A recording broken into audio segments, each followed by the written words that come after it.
Mă aud acum că n-aveam voice meter deschis. Da, deci, dacă vă întrebați ce dracu e asta, mai bine zis ce nu e, vreți să vă mint? Deci mai bine zis ce nu e. Avem aici toți animatorii posibili și imposibile, cu aia din... Avem din fanverse, din Help-Wanted, Security Beach, din cărți chiar. Eulogie, Fazbear, Tales on the Pizza Place, holy fucking și ce aici. Doamne, doamne. Ce mă... Da, mă, efectiv e ultra custom night. Băi, e nebunie, frate, ce aici? Stați așa puțin. Ca idee, sunt atâtea mecanici de învățat, să mă de nu.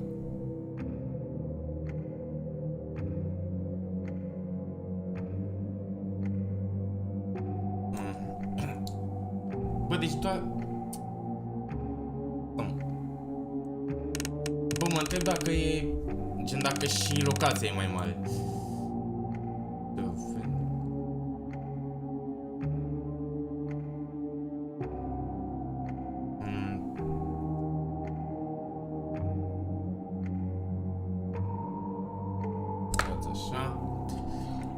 Era să-mi bag ochelarii în ochii și pe ăștia.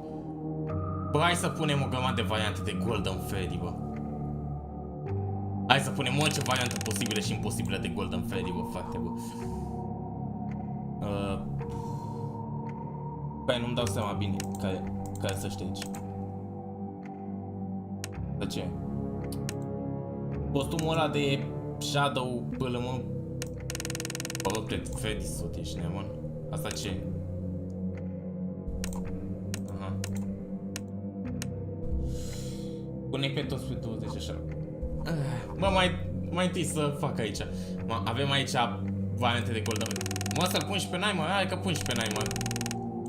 Bă, ce mișto arată poza asta. Mă, de fapt, hai să pun și asta așa. Hai, punem și ăsta. Da? Ce de cum dulapul din FNAF 4? Pe ce căcat am dat, băi?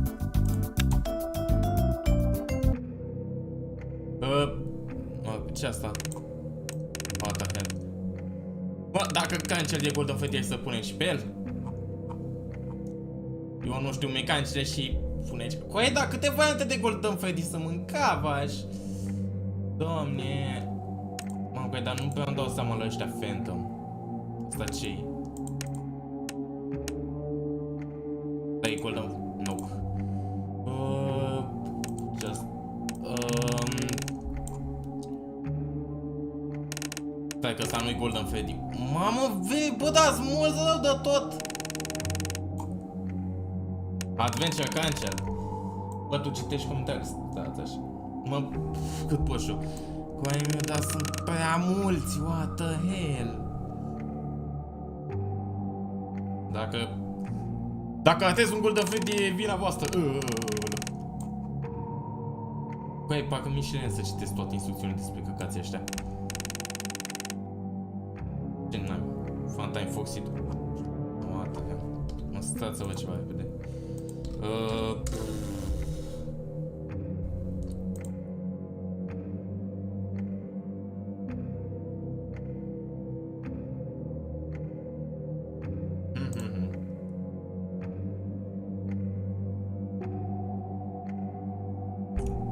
Ia mă, ce Golden Freddy, mă, e asta. Mă, nu știu dacă pot să-l categorizez ca Golden Freddy, dar mă, ăsta pot? Hai că pun și pe ăsta. Ai de viața mea. Mai sunt băia mulți Golden. Ce mă? Cine-i mă căcatul ăsta, what the hell? Ești mort pe bune. Doamne, coaie. Pun că și pe ăsta pot să-l... Ia mă, avem mulți Golden Freddy.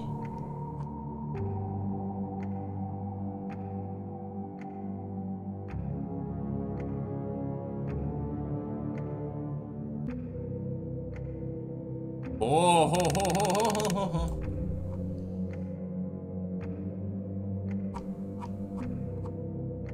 Hai, vreau să scăpat și eu aici. Ce Da, cu aici de muncă din FNAF movie numai pe puțexul ăsta l-avem. N-ai cum așa ceva.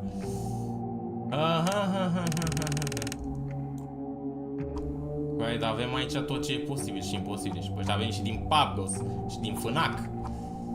Băi. Ce na... LOL. Mamă, că avem aici din cărțile Fast of Fate. Ce mă cu cățelul ăla? Am terminat break, avem vreun Golden Freddy. Băi, dar mai sunt mulți! Bă, nebunie, frate, nebunie, îmi dă tot, vă zic eu. Doamne! Doamne! Trebuie să fie un Freddy în parcos. What the hell? Ce na... Bă, ce... Bă, ce ca... Ha? Am înțeles tot ce... Stai că e... What? Bă, stai mă, ce... Trebuie să-mi pun masca.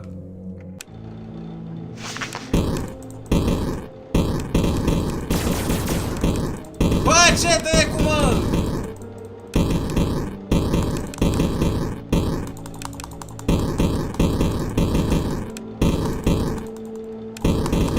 Bă, ce caca?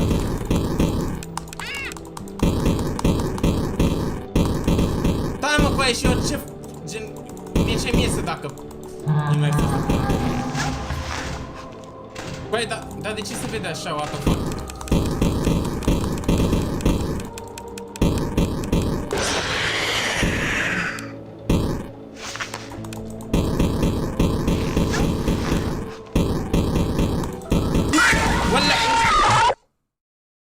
Ciudare, pe bune. Aftonii este în ea 200% în acest joc. Doar atâta. Pune toți animatorii. Ce numai ăsta mâncați aș? 1, 2, 3, 4, 5, 6, 159 de minute.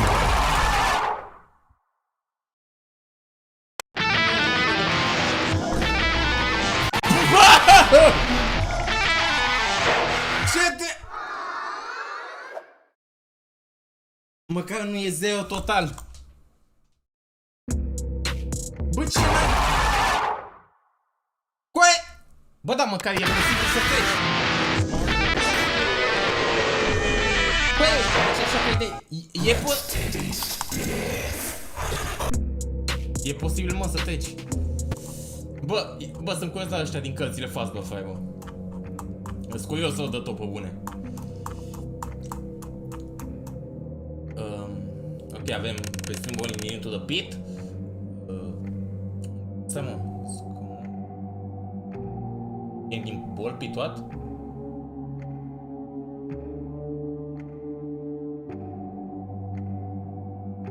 Am că dar cred că sunt mai multe chestii aici. Ba, pula mea de indicații. Ce-i, mă, ăsta? E... Parcă era ce... Stai, parcă îmi dă un vibe de... O carte ceva, dar nu mai știu exact. Nu mai știu exact cum se numește povestea aia.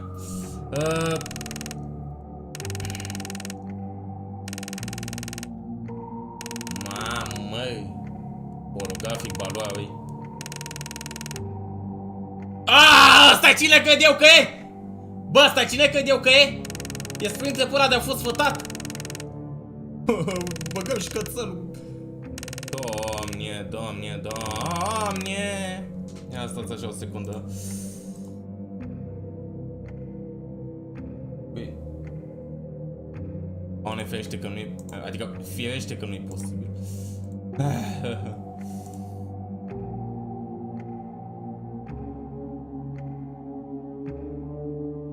Ia, mă, ia. Mă, dar sunt curios pe aia. Am mai multe chestii pe camera aici, adică așa mă gândesc.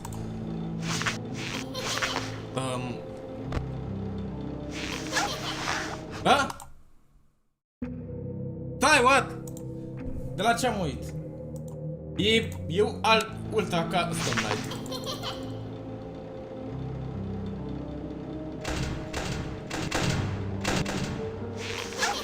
Ce-i mă căță?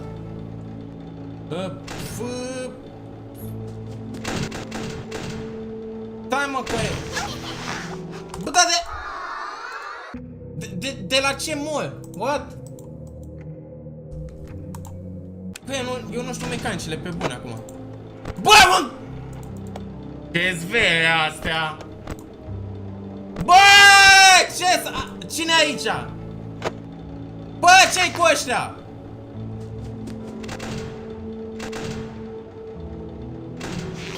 Bă, da, eu nu... Ce-i? Mamă, coaie, câte setări!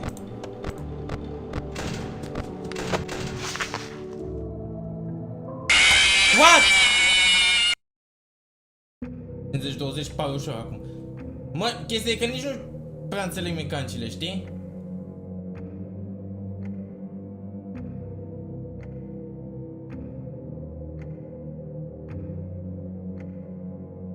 Mă, oarecum e cum ăștia, mă. Da, mă.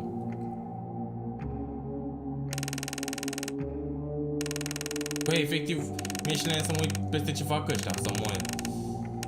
Pe totuși să aibă mecanice asemănătoare, pentru că, bă, mi-e o lene de să-ți bagi șoaca, bă, pe bune. Cea mai proastă decizie, nu faceți ca mine, băieți. Chiar că cu toți pe unul. Nu știu, bă, să văd. Ia mă, deci. De fapt,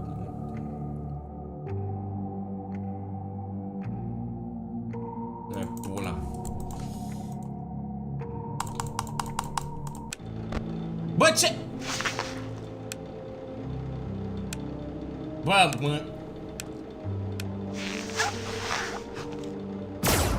Ce te cu mă? Bă, cu... Ha? Bă, de ce mi se băguiește cursor? Bă, mi s-a băguit cursor, ce căcat.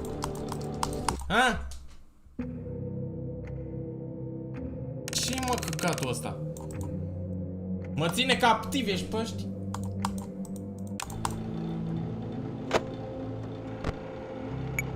Ok. Bă, dar parcă aici se pune masca puțin de lei. Bă, dar eu nu i-am băgat pe ăștia, oare? Damn, bă, damn.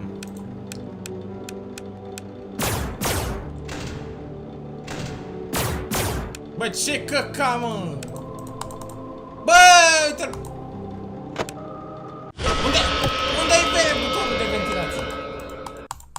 Bine, mă, încep cu toți pe unul. Da, mă. Bă, dar cine-i Freddy ăsta, bă? Bă, bă!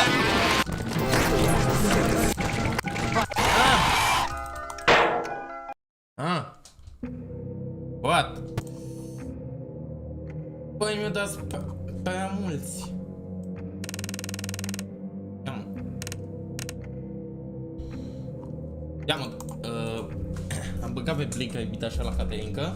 Dar mă, vreau să văd gen ce setări sunt aici pe jocul ăsta. Unde-i ăsta de ventilație, what? Mamă, cu ai audio sistem și toate astea. Bă!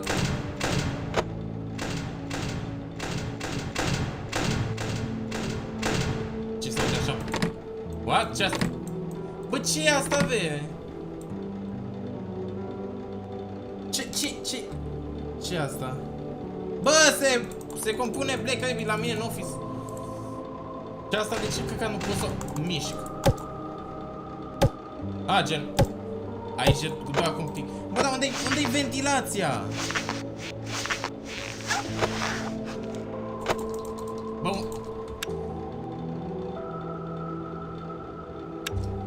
bă, coaie. Bă, dar unde-i eu nu înțeleg unde-i ventilația, coaie.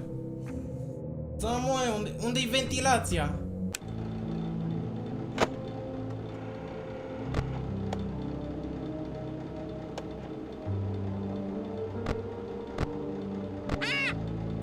Bă!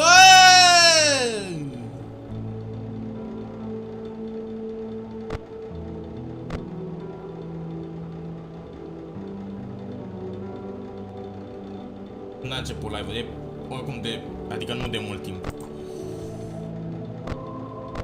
Ok, dar eu nu înțeleg ce ventilation. A, aici e ventilația, mă, m-am prins.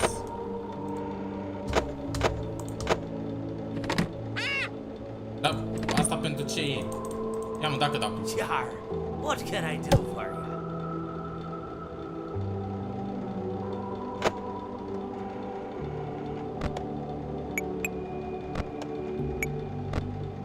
Bă, ce? Ce am aici, what the fuck?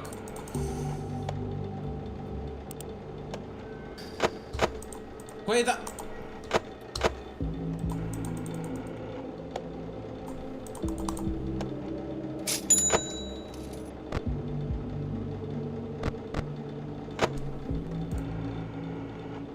Ce naibii e asta? E...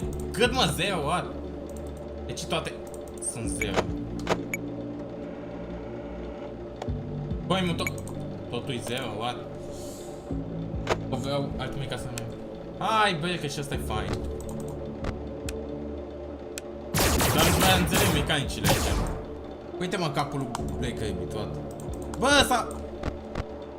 Mi-mi dește mecanica lui Boxy din altul mic ca să nu mai tu normal.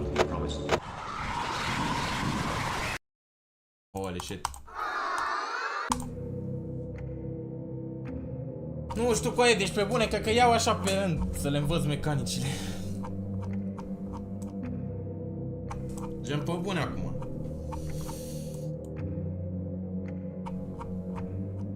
Bag așa din ce în ce mai mulți, știi? Vede cu coaie, băgăm stilul. Hai, bă, lăsați-mă, bă, și pe mine pe burta acasă, mai.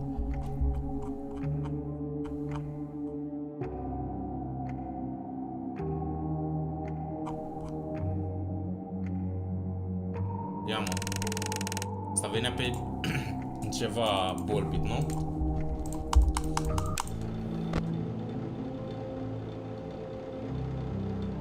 Ia stați așa să văd ceva repede.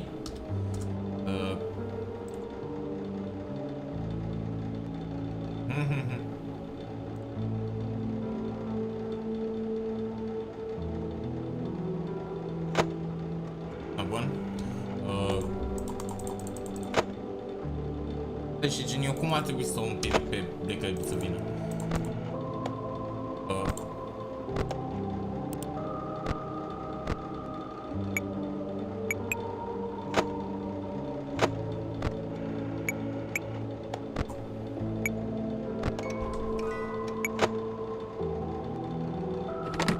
Asta pentru ce e verice? Uite, ești tu la mecanici. E, fapta, sunt... Și eu nebun cu aia, mă puimesc și eu. Bă, dar asta de unde a venit? Stai, mă, că... De ce nu am uitat? Nu te bați, ok? Așa tâmpit uneori. Bă, dar ce... Ce-i ochiul ăsta? Deci avem asta. Dark System, mâncați aș. Light System. Task System. Asta...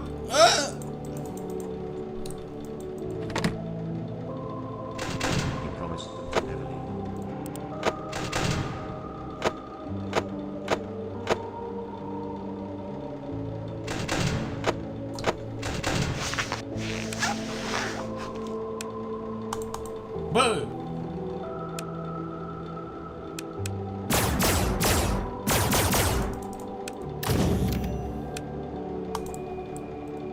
Bă, ce n-a...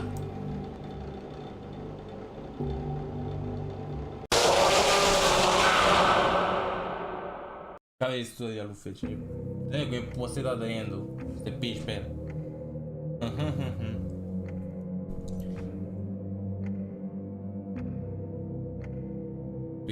Fede va fi cel mai realistic FNAF forever. Zici tu, frate, zici tu? Next week. Fede, frate, ia. Unii. storage-ul ăsta cu aia?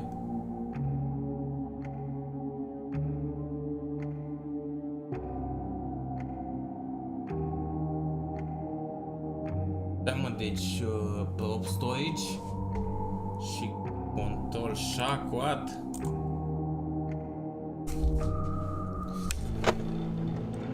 Unde-i mă prop storage?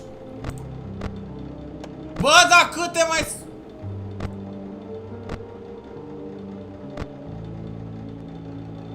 Bă, da, o moții de... Bă, refuz să cred cu aia așa ceva, pe bune. Eu refuz să cred așa ceva. Oh. Ce facem, băi, aici? Unde-i mă prop storage-ul ăla?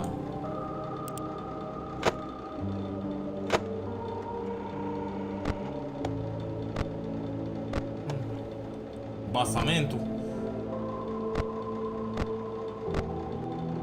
Liftul.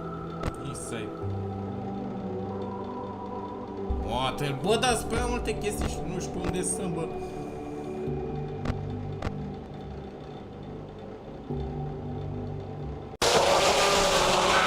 Bă, dar eu nu dau seama de unde vine ăsta cu aia. Recordul pentru jocul ăsta cu toți animatul 25 de o secundă. Cât de tare! Ce FNAF ăsta e? Ultra custom night. E mișto, sincer.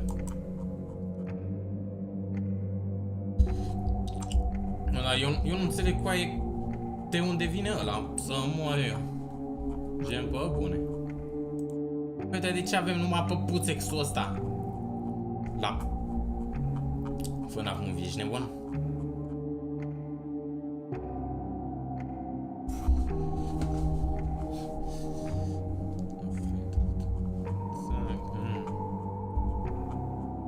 Pe cine să mai bag, băi?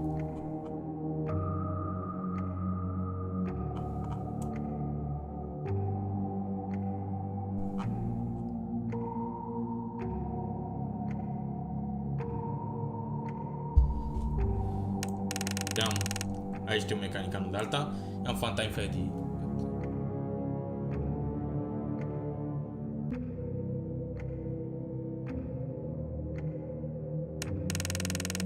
What the hell?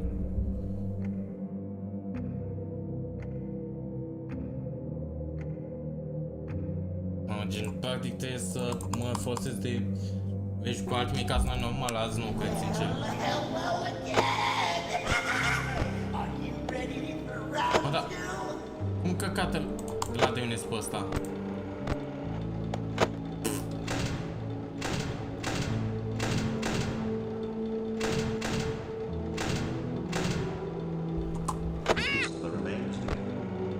Bă, da...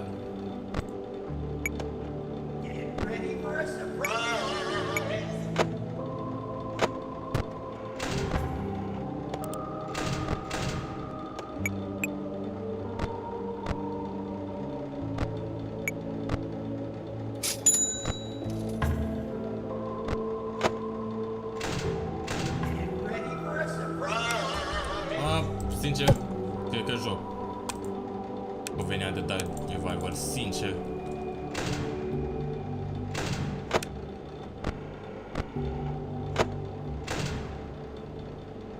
What the hell, pe unde a venit brațul, băi?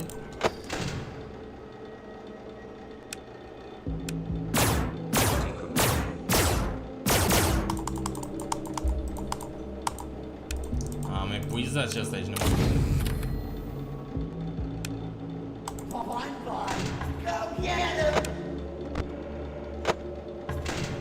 Bă, dar de ce vine căcatul ăla de Sherlock Freddy sau ce e?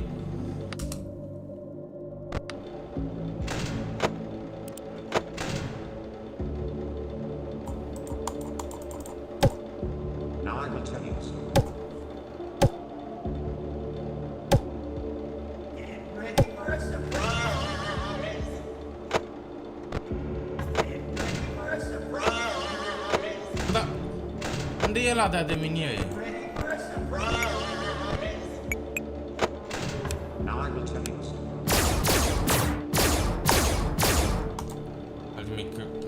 Mă, Bă, faza e că asta e ultra custom night. Și nu... Mecanicile sunt ciudate, what the fuck, omule. Bă, sunt ciudate, îmi dragi mecanicile astea. Să vedeți ce jumpscare mi-au. Ready for a surprise!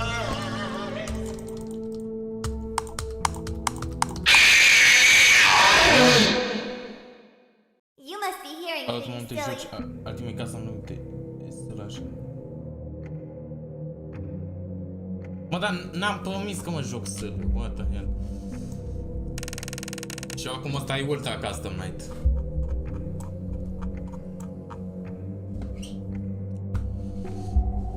Ia mă.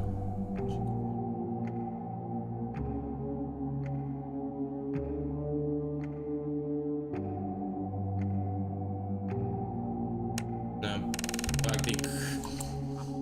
practic trebuie să păstresc căldura în ce văd. Dă-o căldura, frate. Ia mă.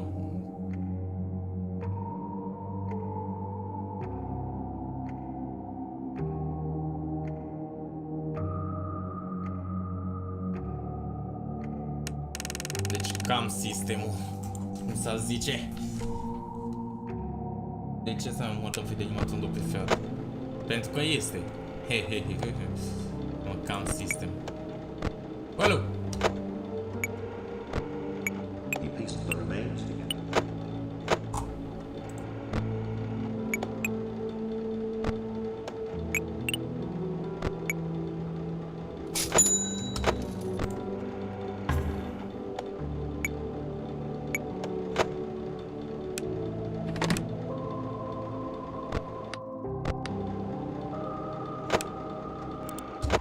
What?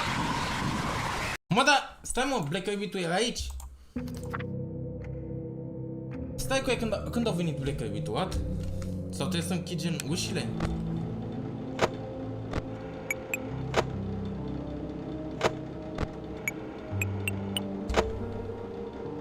Ma.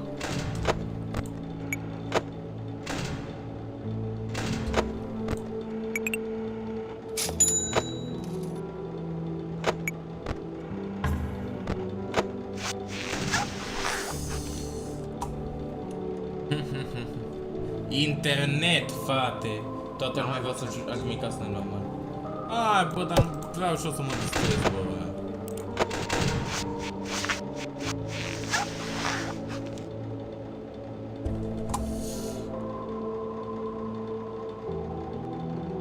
De ce fel de altmic asta nu asta? Mă, sunt o grămadă de animatori, dar o grămadă, știi? Și mai multe mecanici, bineînțeles.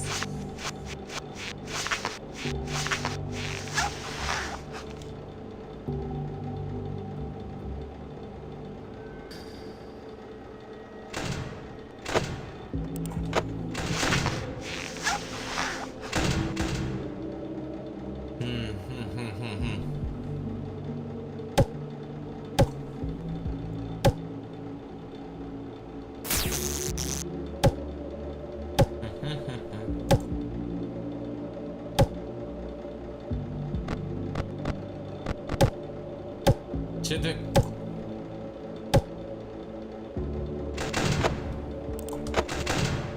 Bă, dar nu... But he could not choose.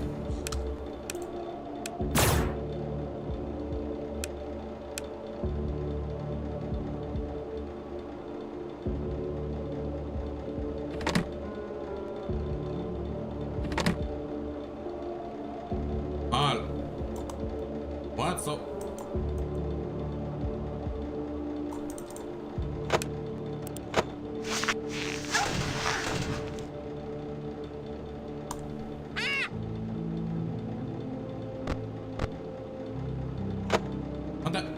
Folosesc power generator, ce îmi consumă de fapt. But he could not choose.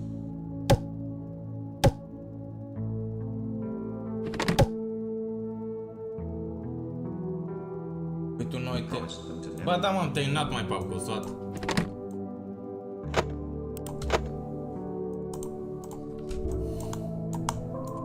Doamne ferește să nu fi terminat eu mai parcursul.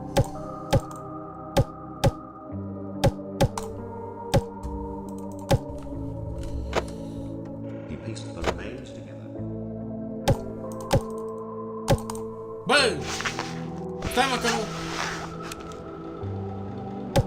But he could not choose.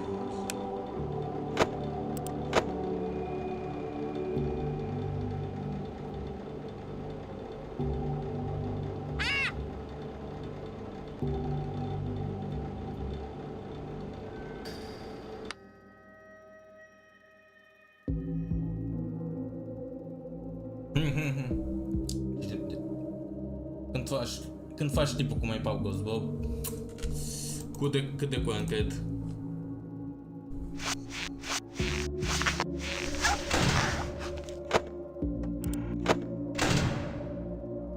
Bă, lol. A, și gen, așa pot și să îndepărtez. Bă, de ce? Unde mi-a dispărut masca? Mâncați-aș!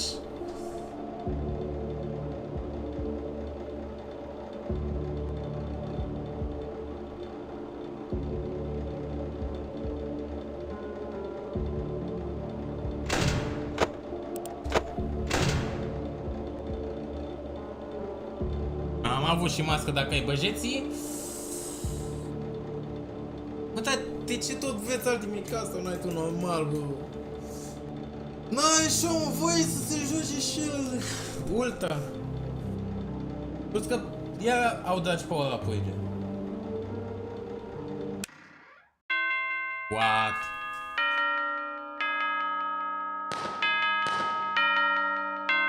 Ia stați așa.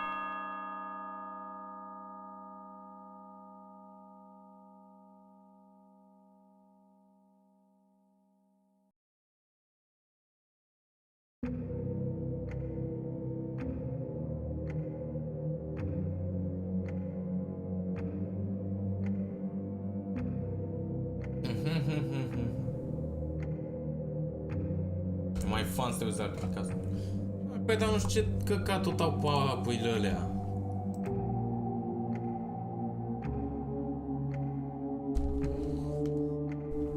Stai cum... Ăla. Ce gain token? Ăla. Asta să nu fac pe ăla publică.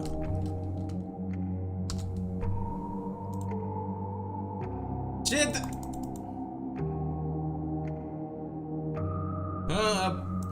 După-l, mă?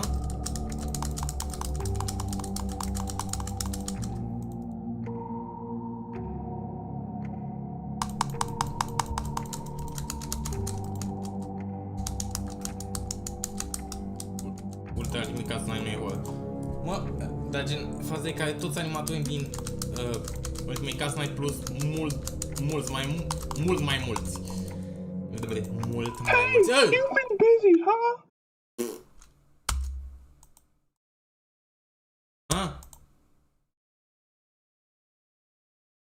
Ce pui, mă? Well, guess what? I have some awesome news, and you're not gonna believe. We found one. A real cheater lied to me. I know you did, and I'm not gonna let that. Ah? M-a scos. Să intru pe ăla normal, cu aia nici nu știu. Că parcă mi s-a luat și mie. Dați mă cu aia să văd dacă pot măcar să bag power-up-urile alea.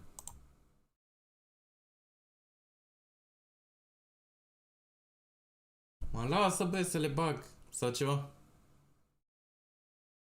Deșeală, mă, adică...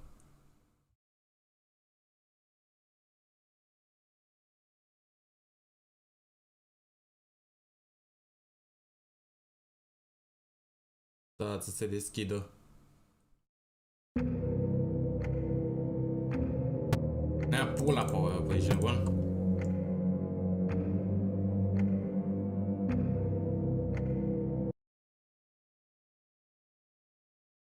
Azi mă așa să schimb feia asta.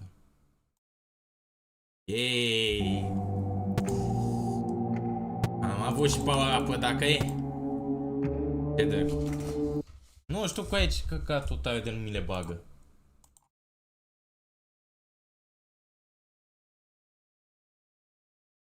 Știu cu aia, că am încercat aseară să fac schema aia, știi tu.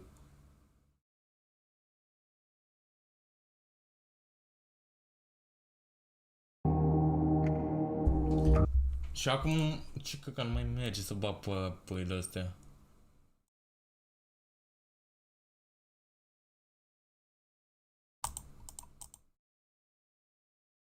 Nu știu ce unul de nu mă lasă, sincer. Deci, simple. Ia mă, poate dacă e deschis sau ceva.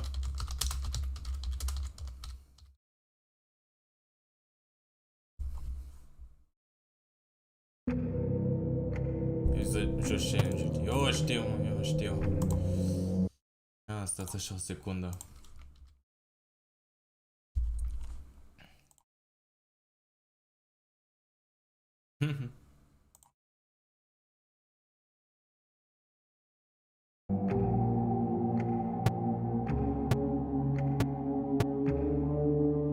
Aoleu. Da, scoaie să fac repede un 40-20 ca să te blochezi căcaturile alea de... De căcatul ăla de Office din FNAF 4 să mă piși pe el. Cam traume de la Office-ul ăla.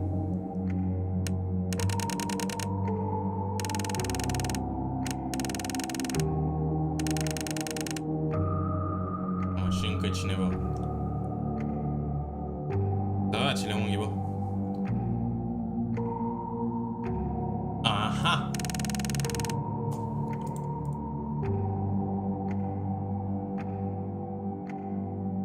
Încercat 5 le-am făcut de 11.000 de ori.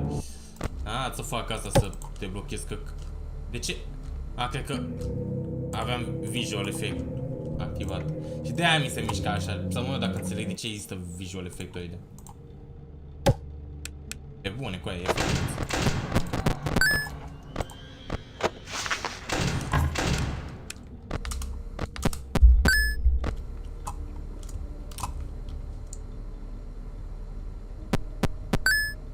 Care e cel mai enervant animal? Fanta-i fost, ce de...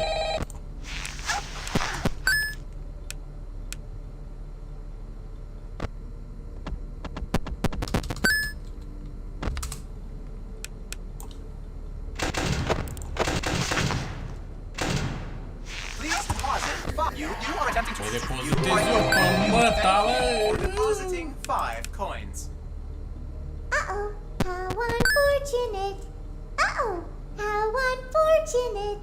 I know how much you like to fight, so I'll add a problem to your night.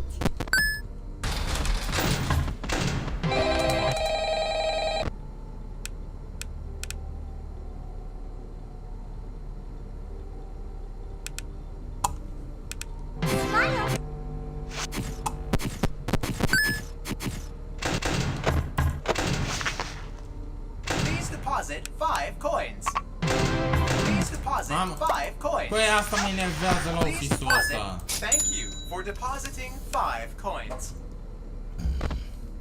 Sincer, cel mai enervant animator pentru mine pare Didi și Mr. Hippo. Mă, știi ce ești, dar nu e greu să le dai counter. Dar la Fanta Foxy pa și pussy, cum să zice, știi? Today is all about you.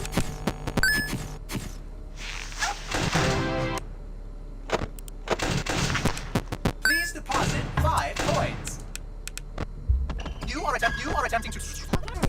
Please thank you for depositing 5 coins.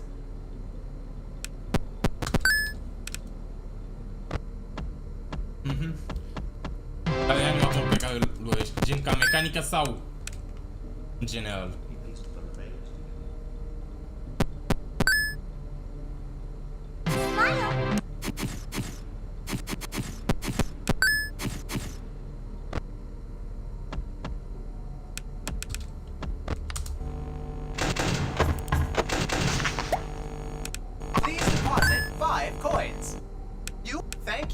Depositing 5 coins.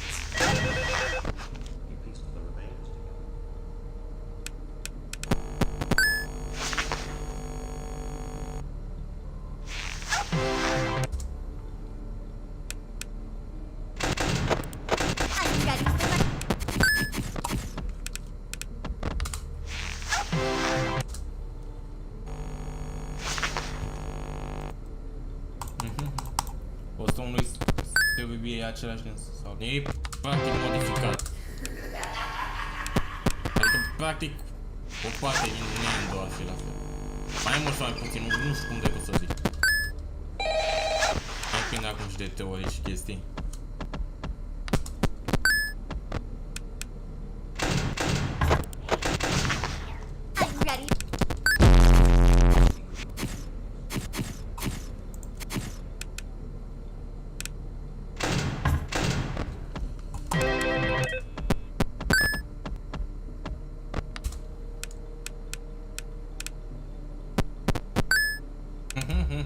Salut, ai salată?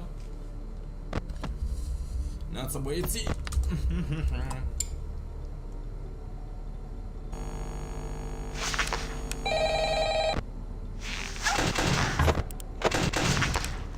Thank you for depositing 5 coins.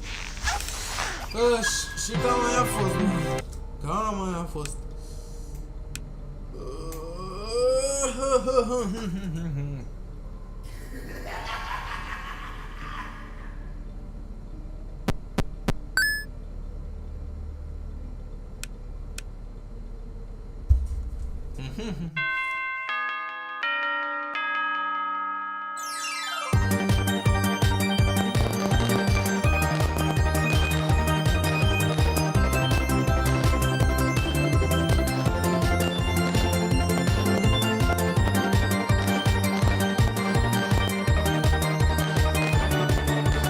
E bine, e bună.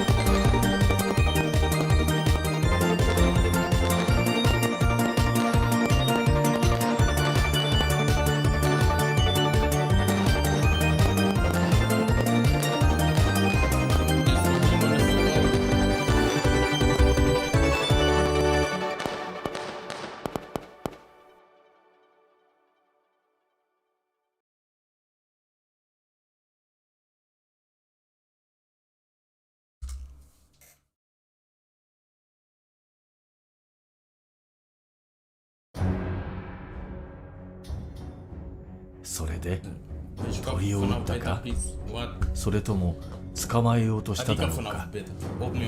笑いカワセミの服を着た笑いカワセミの隣に座った私は何をしたのか。私は何をしたのか全く覚えていない。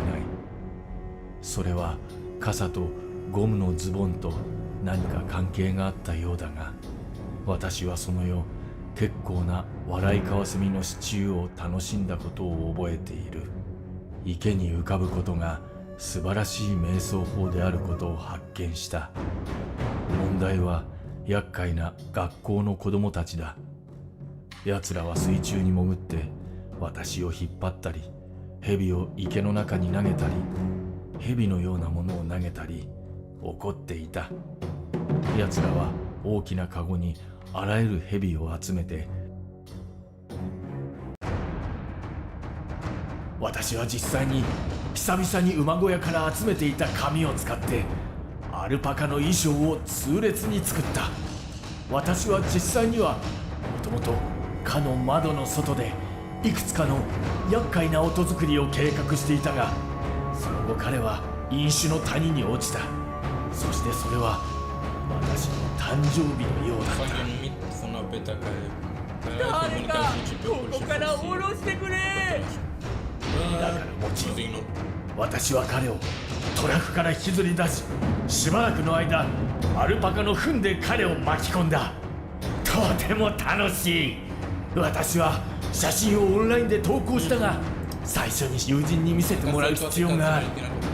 誰にでもあんたの写真を見せることができる。そこにはたくさんの変人がいる。Mai să ziceți dacă mă uit pe atal sau planchet. Adică nu ezitați. Ok?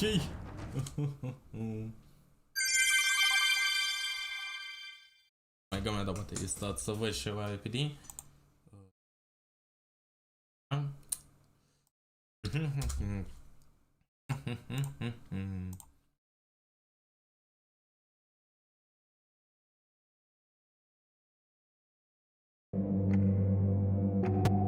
Wow, cât de... Ia mă, acum merge să le bag.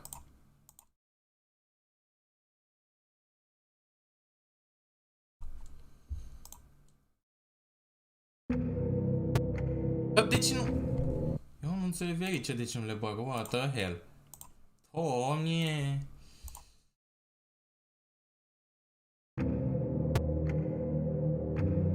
Am lansat o nouă teorie. Să văd eu. Bă! Stai mă, nu. Stai că nu asta e versiunea.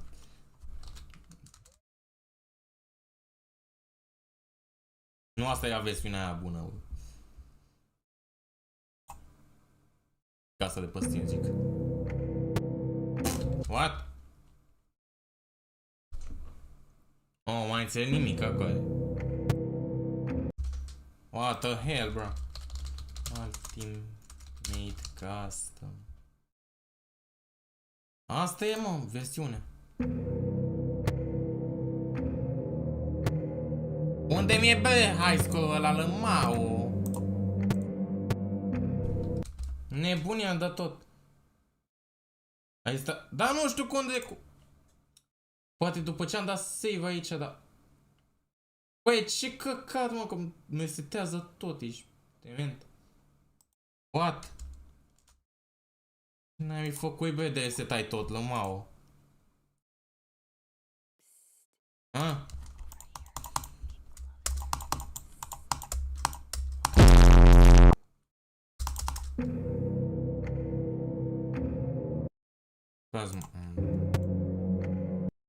Stai cu ei, dar ce căcat cu ei, mă, setează tot automat. În cartea de fost zice că animatorii nu dau la fel ca cei din... Ce, mă, what? Dă să văd. Bă, ce sete am făcut cu aia meu? De me setează tot lămau, what the fuck? Asta așa. Hai să ne băgăm cioaca, bă, hai să ne băgăm cioaca.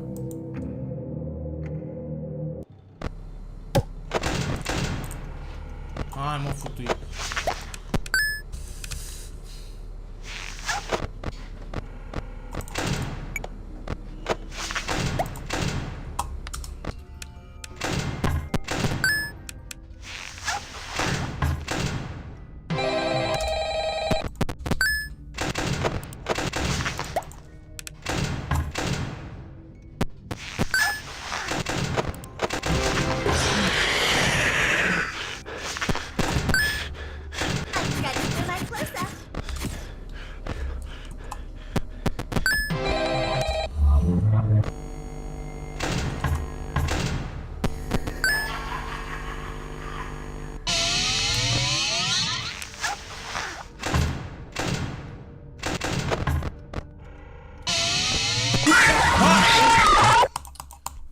Am votat teorie că animatorii din prima pizzeria au ea clasice. Băi, dar nici n-ai văzut ce scrie acolo. Sau... Ce, mă? Și mai zice că... ar băga la telefon, mă, 1983 și apărea Golden Freddy și... Da, mă, să votăm un plăsă de copil. What? What the hell, omule?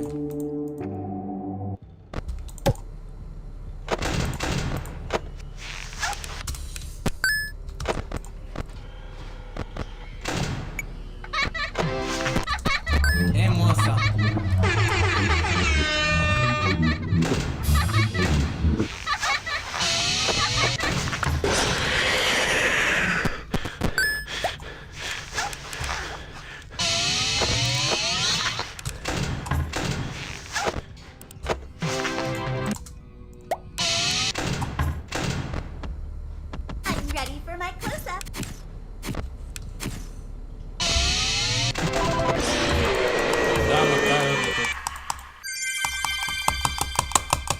Before, aici că sub și ne era o cameră ca în Silver Eyes. Ce trebuie cum? Păi, dar cum adică ea din FNAF 2 arătau ca cei din FNAF? Gen la ce te referi când asta?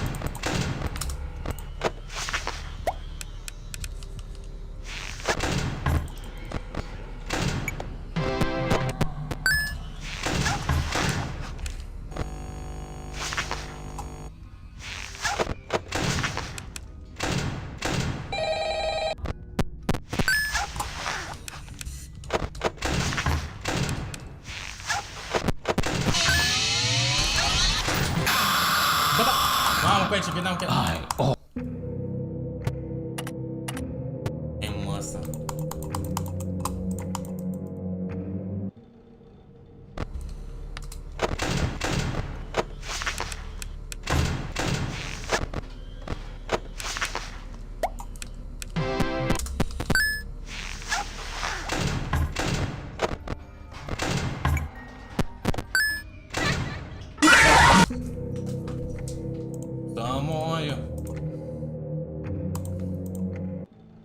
Chestia e că gen...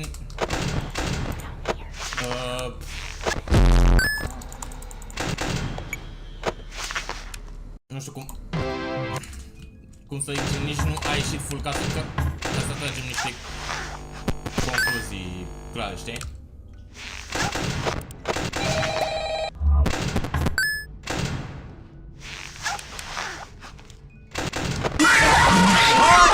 Mamă, coi, tu-i... Ce faci să mă bine, tu? Am coi, dar n-am ce să-i fac, mă, la asta cu Fortnite-ul lui, să mor eu.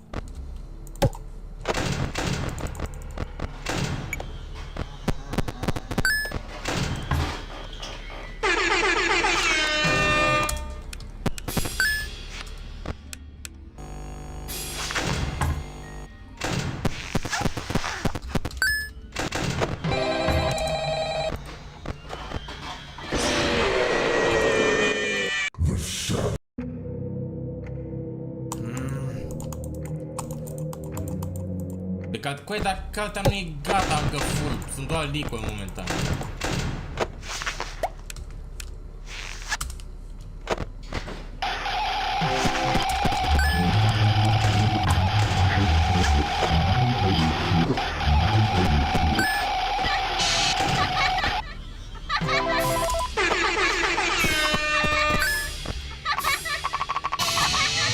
Dar ce strategii mi încerc pe aici? What the hell?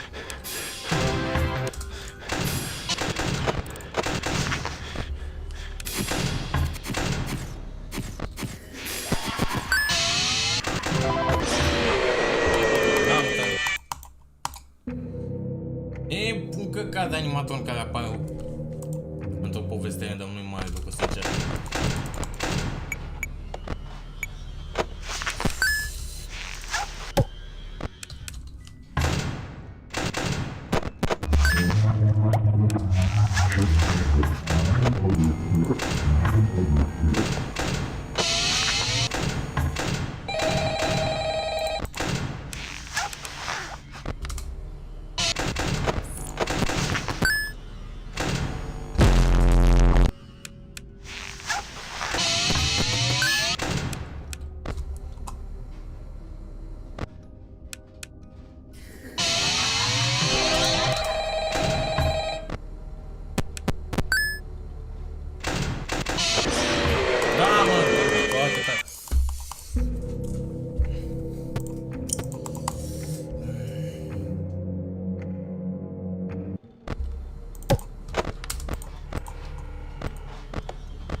fac asta cu ai meu, nici pava la până. Să mă eu, Doamne ferește.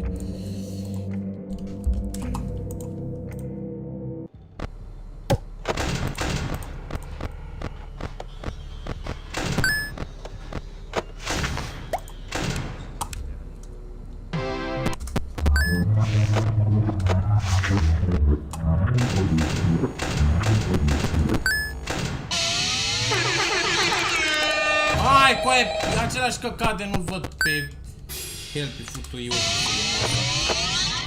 A, pierdut toi fete la fână, deci pe ăștia.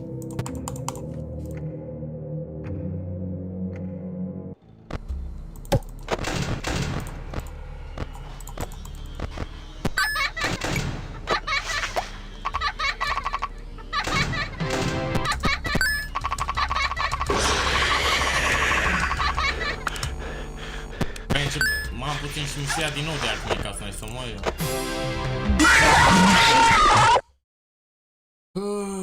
Ăla.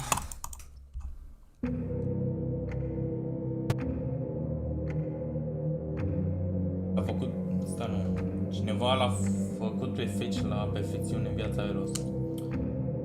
Ei, dăm link, stați așa puțin să văd ceva.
Am trimis pe Discord ceva, stai să văd. Mamă, că ai dar... Am moaie de n-a început să mi se ia total. Stai că ce mi-ai trimis, că nu ai apare niciun mesaj. Mai continuă live-ul, da, dar... Nu, man, e... A început să devină super mega lame. Gen tot ce se întâmplă, de fapt, ce-i drept. De fapt și de drept. Ce naibii fac, frate, cu viața asta, bă?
Bă, ce căca să mai facem, veicilor, că mi s-a luat de Ultimate Custom, naibă. Nu, pe bune, mi s-a luat.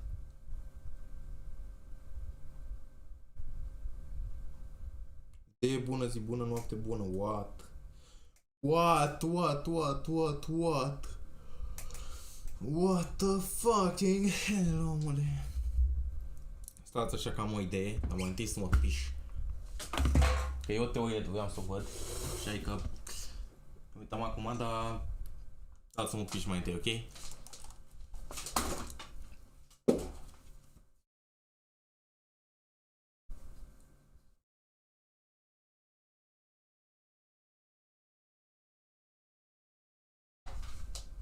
Hop, tu-ți... Căștile lui măta.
What?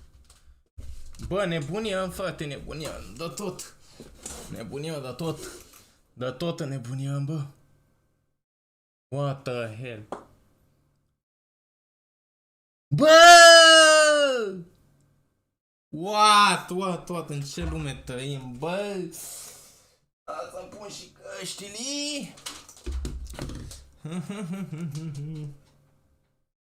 Da, bă, că s-o lecuță încurcate aici.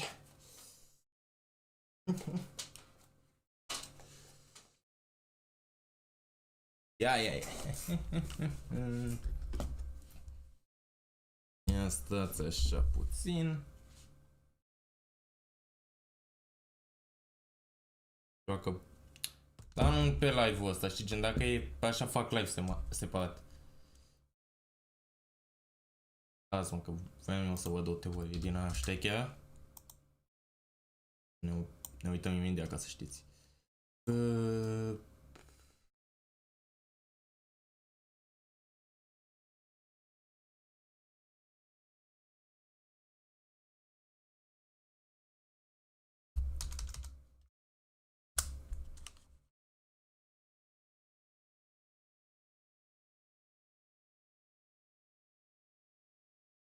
Sense in my Ia stați așa puțin. Let's go, mici noi nas, Doamne ferește.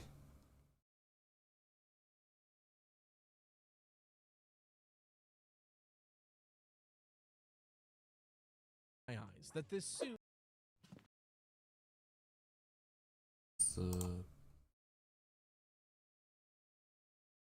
came out 2 weeks ago, and Into the Pit came out 2 weeks ago, and I still can't get over how good the game is. Ia, frate, ia. Da, să dau și mai tare. It's just fun and scary and everything I love about Five Nights at Freddy's. But a big part about this game is how many new fans it's bringing into the franchise. Either people who were turned off from the lack of scares in recent years, or brand new fans who didn't really like the traditional gameplay of FNAF, seeing this new kind of game and being interested. And from what I can see online, it seems like a lot of new and more casual FNAF fans are pretty confused as to what this game is actually saying. Even for long-standing veteran FNAF fans, the actual, minutia of what's going on is strange. Especially if you haven't read the book, since this game is based off of one of the short stories. 2 weeks ago, I made a breakdown video on the actual plot of the game that we see directly and some Easter eggs we find within. But today, I wanted to delve into the theory side of things. So this is going to be a lot more speculative, but I'll bring up evidence when it's available. Today, I'm going to delve into the true story of Into the Pit and what's actually going on. Or at least what I think is. After all, like the saying goes, it is just a theory. So slices, put on your aprons and let's bake ourselves a theory. So in case you forgot, didn't play the game for some reason, didn't watch somebody else play it, or just want a refresher, I think it is important to do a very brief plot summary on what exactly we see happening in the game without speculation. I'll keep it quick, but skip ahead if you don't want to hear it. There's chapters down there. The game basically follows Oswald and his family, who are under some pretty severe money troubles after the mill in town closed down, the same place his father used to work. They can't move away from town because they have a grandma who lives nearby who needs help often. So in this new situation, Oswald has to spend every day of his summer at Jeff's Pizza so he's not home alone. But eventually your father is late one day picking you up and Oswald gets annoyed. So he goes to hide in the ball pit to get back at his father and make him have to come in and find him. But when he goes back into that ball pit, it transports him back in time to 1985. He's in the same building, but it's when it was a Freddy Fazbear's Pizza in the past. At first, this is a dream come true. He's playing arcade games and meeting new friends, but eventually things take a turn for the worse, and he encounters this yellow rabbit creature, who leads him into the party room, showing him the 6 children that he's killed. He then tries to make Oswald the 7th. He barely escapes and manages to get back on the other side of the ball pit, meeting Jeff and his father, who then berates him for sneaking off. Jeff leaves, and before they can leave too, the yellow rabbit follows them through the ball pit, makes a grab and gets Oswald's father, dragging him inside. Oswald pulls his father back out fairly quickly, but it's already too late. He comes back changed, with his eyes glowing and not speaking. By the car ride home, Oswald knows that his father has been replaced by the yellow rabbit, and that his actual father is still somewhere in the pit. So every night, Oswald sneaks out to return to that ball pit and look for his father. Each night, he finds another child who's trapped in that 1985's Freddy Fazbear's Pizza, and eventually, after freeing 5 of them, he finds his father tied up in the safe room. They both make it out of the ball pit, and Oswald manages to fight off the yellow rabbit. In the good ending, at least. It then gets itself tied up in the ropes, the two reconcile, and they go home. So, like, what the hell was that? What does that actually mean? Is there time travel in Five Nights at Freddy's now? Probably not, but let's break it down. The biggest debate surrounding the lore of this game is most likely what the ball pit is actually doing. Are we actually traveling through time or not? It's an important question to ask. On one hand, I mean, that's what it seems like, right? The game makes it seem like we're traveling through time. After all, we go into a ball pit and we come out at a different time period. Not to mention, the things we do in the past affect the present. In the past, the yellow rabbit knocks down and destroys these glass doors. Then in the present, they're no longer there. Whoa, vedeți că știau mă ce zice. As if when Jeff bought the place, there was broken doors and he just removed them. We need to scare somebody in the present, so we go back into the past and capture a rat. So it does seem like we're going back into the past, but how does a ball pit allow you to do that? Well, in Five Nights at Freddy's, there is no basis or explanation for why a ball pit would allow you to travel through time. Now, that's not necessarily a point against it. New things can always be added to a story. It could just be that the ball pit is capable of doing that just because, or that there is an explanation, but we don't have the answers to it as of yet in the series. It's going to be revealed later. But in my opinion, if we have no reason or explanation for how something is happening, but we can find a different explanation that does have evidence to back it up, it makes more logical sense to go with the other explanation. If I can explain what's actually happening with this ball pit using what we already know, then we don't have to assume something we don't know about, that being actual literal time travel. So if it isn't actual literal time travel, what could this be? Well, the books give us some more information on this very ball pit. In the original short story, Into the Pit, Oswald doesn't actually go back into the past after he goes to the past several times beforehand in the story, moments that we don't actually see in-game, but once the missing child incident happens in the past, Oswald never re-enters the ball pit. This was changed to make the game, like more fun to play. So the actual story of Into the Pit doesn't tell us that much more about the ball pit that we don't already know. Lucky for us though, this very same ball pit is prominently featured in the epilogues. The Fazbear Frights epilogues tell a continuous story throughout the entire series, except for the last book, which was just showing some stories that didn't officially get released. It was a whole thing. That story features Detective Larson investigating the Stitch Wraith and combating Eleanor. That was a lot of names, and they're not super important for this theory, but just so you know who I'm talking about, Detective Larson is just a human trying to do the right thing. The Stitch Wraith is a combination of agony and two spirits in one body, but their goal as a character is to collect William Afton's agony and destroy it. Eleanor, on the other hand, we don't have a lot of information on her origin, but she's this weird, messed up version of Circus Baby that is apparently very pretty, and she's trying to collect William Afton's agony to amass it into herself and become more powerful. So essentially, Detective Larson protagonist, Stitch Wraith anti-hero who turns out to be good guy, Eleanor antagonist. Basic summary. In the epilogues, after Eleanor has been defeated, the Stitch Wraith, who at this point in the story has just been Jake, one of the spirits, for a while now, finds himself at the very same ball pit in the abandoned Jeff's Pizza. Drawn to it, Jake collapses his body into the ball pit, feeling himself fall deeper and deeper until he doesn't even feel physical anymore. We then cut to the memory of a spirit, Millie.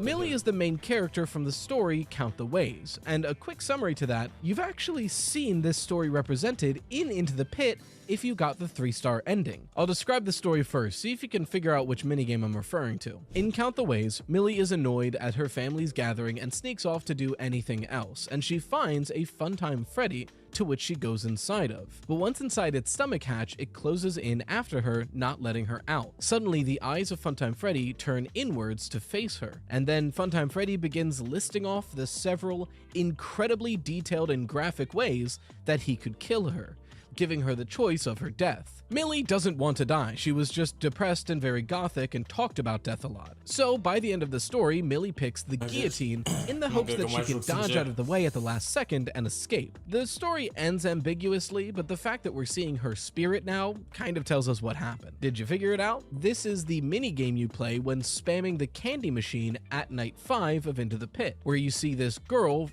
recreating Foxy Go Go Go in a way, but collecting 5 items until eventually collecting Bon Bon on Funtime Freddy's arm. These items that she's collecting are interpretations of ways that she could have been killed by Funtime Freddy. For example, boiling alive. Back to the epilogues now. After Jake falls into the ball pit, we cut to Millie being lost in these snowy woods, feeling incredibly cold and incredibly tired, although it doesn't feel like she's been out there that long.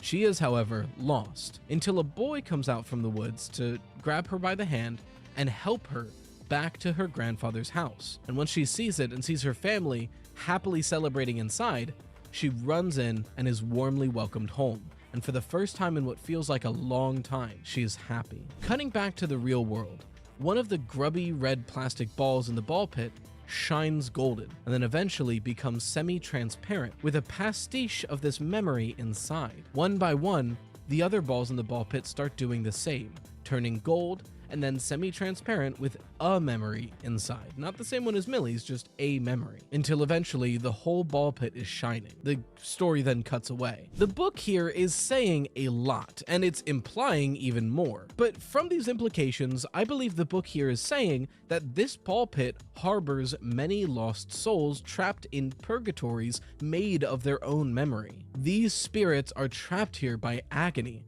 wandering around cold and lost and unable to find peace. But Jake's last actions as the Stitch Wraith is to reach into each one of these memories and help those spirits to rest. They may not be moving on, but if they're stuck in these memories, at least make those memories a happy one. In the FNAF books, spirits and memory are incredibly closely tied, even sometimes being used interchangeably, and Remnant and Agony have been shown to be able to affect either of them. Pause. If you haven't read the books or it's been a while, I'm throwing out a lot of terminology here. What is Remnant and Agony? The books very rarely specify information about Remnant or Agony, but lucky for us in the epilogues there are 2 scientists, one studying Agony and the other studying Remnant, and from them we get their perspective on what these things are. Agony is stated to be the energy of the most negative emotion a human can experience, agony. It's nearly undetectable and hard to measure, but typically when something incredibly horrible happens,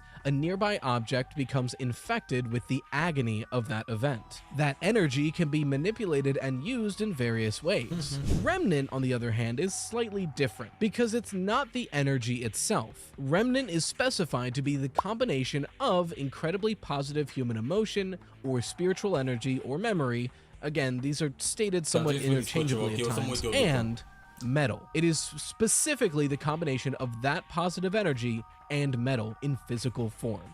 That is Remnant. Remnant is what William Afton was studying in the game's timeline, where it can be melted down and manipulated, and he likely did that using the scooper in Sister Location into the Fun Times. At least if the blueprints from Sister Location are to be believed. Well, we get the blueprints in FNAF 6, but they're of Sister Location. Nuance. Remnant and Agony both have various abilities that don't necessarily interact. Agony is at times able to manifest in dark tendrils and kill people in an instant.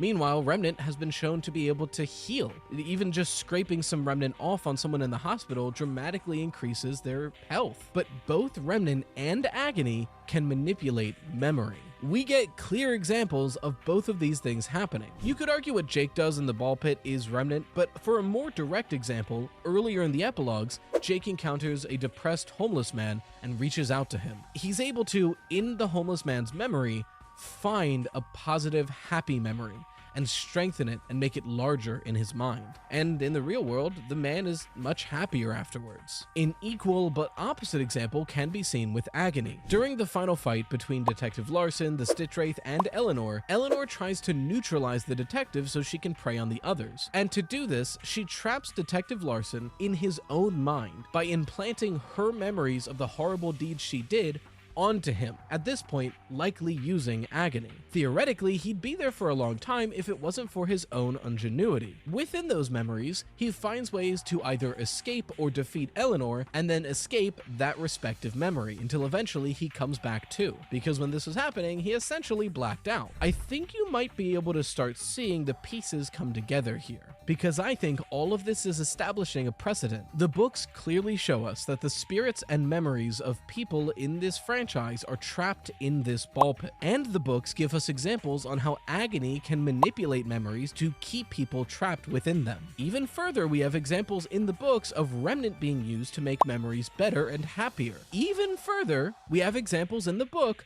of when you're and the books give us examples on how Agony can manipulate memories to keep people trapped within them. Even further, we have examples in the books of trapped in this ball pit, and the books and memories of this is establishing a precedent. The books clearly show us that the spirits and memories of people in this franchise are trapped in this ball pit, and the books give us examples on how Agony can manipulate memories to keep people trapped within them. Even further, we have examples in the books of Remnant being used to make memories better and happier. We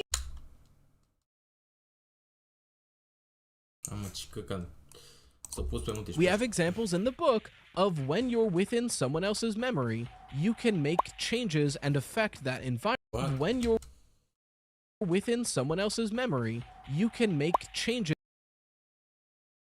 and affect that environment to help that person escape that memory. So is this what Oswald is doing? Traveling through the memories of the missing child incident victims to help them? Possibly. But to solidify that argument, I think we would need to explain two key issues here if this is not in fact time travel. What is the Yellow Rabbit, and how does the past keep affecting the present? The Yellow Rabbit is actually a big spot of misunderstanding for a lot of casual and newer FNAF fans, and I don't blame you at all, because it can be very confusing going into this series. But this is not Springtrap, and a lot of folks understandably make that mistake, because it's a Yellow Rabbit, that's the guy. But Springtrap is specifically William Afton, dead inside of a Springlock activated Spring Bonnie suit, who has rotted and decayed over some years until eventually he, as that person, possesses and pilots the full suit. It's essentially a walking corpse, whereas this thing, although very organic looking, has no William Afton inside it, and the suit itself is still in fairly good condition. It has not decayed yet. The game refers to it officially as the Yellow Rabbit, and this thing is barely human. It's almost closer to an animal. So if it's not Springtrap, what is the Yellow Rabbit? What do we know about it? Well, in the original story, it's definitely a physical suit at the least, and it seems to be so in the game as well. After all, the good ending sees it being hung in the netting and trapped until it eventually gives way. And even after this thing apparently dies in the ropes, it is visible and present, pulling on the ropes. Oswald, Oswald's father, and Jeff in the 2-star ending can visually see this suit, which tells me it is a physical suit. Not to mention, in the final fight, it manages to bite Oswald on the arm, and that bite remains there after it dies. If this was an illusion or a ghost or something, that bite remains. Not to mention, in the final fight, it manages to bite Oswald on the arm, and that bite remains there after it dies. If this was an illusion or a ghost or something, that bite shouldn't remain, but it does. So if it is a physical suit, what's going on here? Well, I believe that it's infected with agony. Now, this is often just speculation based on how it acts and what it's capable of, but I think the game actually gives us some really solid evidence to this theory. In the 2-star ending, when Jeff encounters the suit after it's been defeated, it has black tears streaming from its eyes. Meanwhile, in the books, whenever someone is killed with agony, they have black tears streaming down their eyes. Agony, when it manifests, often is shown as a viscous black liquid. So that evidence, paired with how the Yellow Rabbit acts and functions, makes for a pretty strong argument that this is an agony-infested Spring Bonnie suit. So then the question is, whose agony is infecting it? Well, I mentioned earlier that in the books there's a scientist studying the effects of agony. He learns that you can take agony from multiple sources and add it to one object. This is actually how he creates the Stitch Wraith. He lines up several objects that are less infected with agony to more infected, and he's created a machine that forces the agony from one object into another, something that it can do on its own, but he's speeding up that process, until eventually all of the agony is collected into the body of the Stitch Wraith. So I think a similar thing is happening here. The books imply, and the scientist nearly directly states, that agony can be harvested, collected,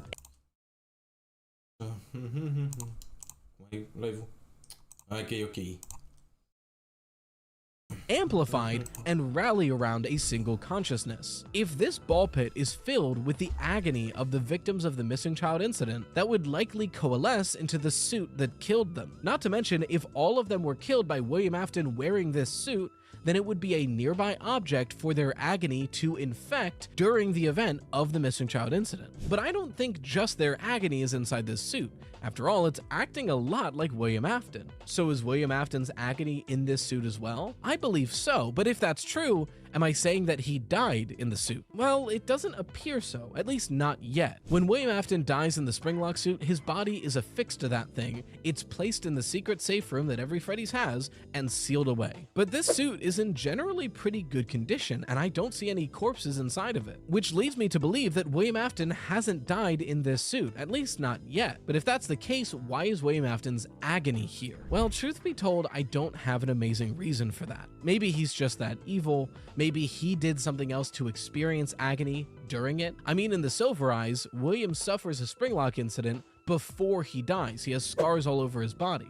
So maybe that's where his agony comes from. It's not clear. But for as little of a reason as I have a lot of evidence to suggest this is the case. For one thing, it's doing the things that William did, which would make sense if William's agony is piloting the creature. I also believe the reason it appears so monstrous and organic and scary is because this is how it looked like to the children just before they were killed. A monster. Not to mention, although this thing doesn't speak that often, it does speak. And when it does, it sounds very William. It may have been hard to hear some of the lines in game, but if you go through the files, they're labeled, and you can see them right here. And this is very William. And finally, the photo that gives files, they're labeled. And you can see them right here. And this is very William. And finally, if you go through the files, it sounds very William. It may have been hard to hear some of the lines in game, but if you go through the files, they're labeled. And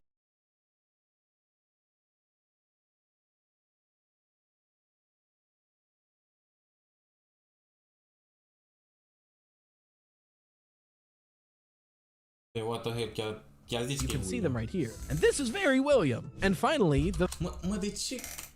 Pe bune, deci de ce tot am o impresie că ar fi un fel de combinație între Glitch și agonia lui William? Ce pe bune. photo that gives you the good ending in this game. It's a photo of William and Henry, and for some reason, even in the middle of combat, this photo is so important to the yellow rabbit that it stops what it's doing, looks at it, and freaks out for a moment, as if that memory triggered something deep inside of it. So that to me says it's either William or Henry, and I don't think it's Henry. We interrupt this program with the real world. I've got a pretty big announcement to make, so technically it doesn't go live until next week, but we're always I've a character and sit down the play on playing $2 to day. None of those for the purchase $3. You can sense and subscribe to your email and it'll notify you when it goes live. Okay, thank you. So it makes the most sense in my eyes that this suit is infested with the agony of the missing child incident victims and controlled by the agony of William Afton. So then the question becomes, if it's just a physical suit infected with agony, how does it replace our father and make everyone else see it as human? Well, I don't think it actually does. Something to keep in mind is that the only humans we ever see enter this ball pit are Oswald and his father. Agony can do a lot of things, and it's even speculated that agony can change the appearance of someone. Eleanor does this in the books, although it is implied that the reason she's able to do that is the remnant locket. It's never... The issue with what remnant and agony can do in these books is a lot of people that do these things have both remnant and agony. so it's hard to understand what does what. But even if agony is able to change your appearance, it changes it for everybody. Eleanor looks that way for everybody. So it seems like agony can only affect things that it has already come into contact with. Or in other words, if I am a creature infested with agony, I may be able to change my appearance, but everyone would see me in that new way. Or if I touch someone, I can make them... Ăsta cu feci trebuia să fie băiatul, stai. Băiatul ăla veni și feci. What? Them see something, but only the person I've touched. So, Into the Pit, if everyone sees Oswald's father as Oswald's father, except for Oswald who sees the yellow rabbit, what seems more likely? The yellow rabbit is able to, at range, make everybody else see it as a human using agony, but for whatever reason, it makes Oswald specifically see it as the yellow rabbit? Or the thing that leaves the ball pit and drives Oswald home is Oswald's father, physically, and everyone else who has not been infected with this agony sees Oswald's father physically. But due to being exposed to the agony that him and his father have just been, Oswald sees the yellow rabbit, the real consciousness behind his father's actions. I think that second option is more likely, but if that's true, then we would probably need evidence that Oswald is seeing things that aren't really there. But does that happen in the game?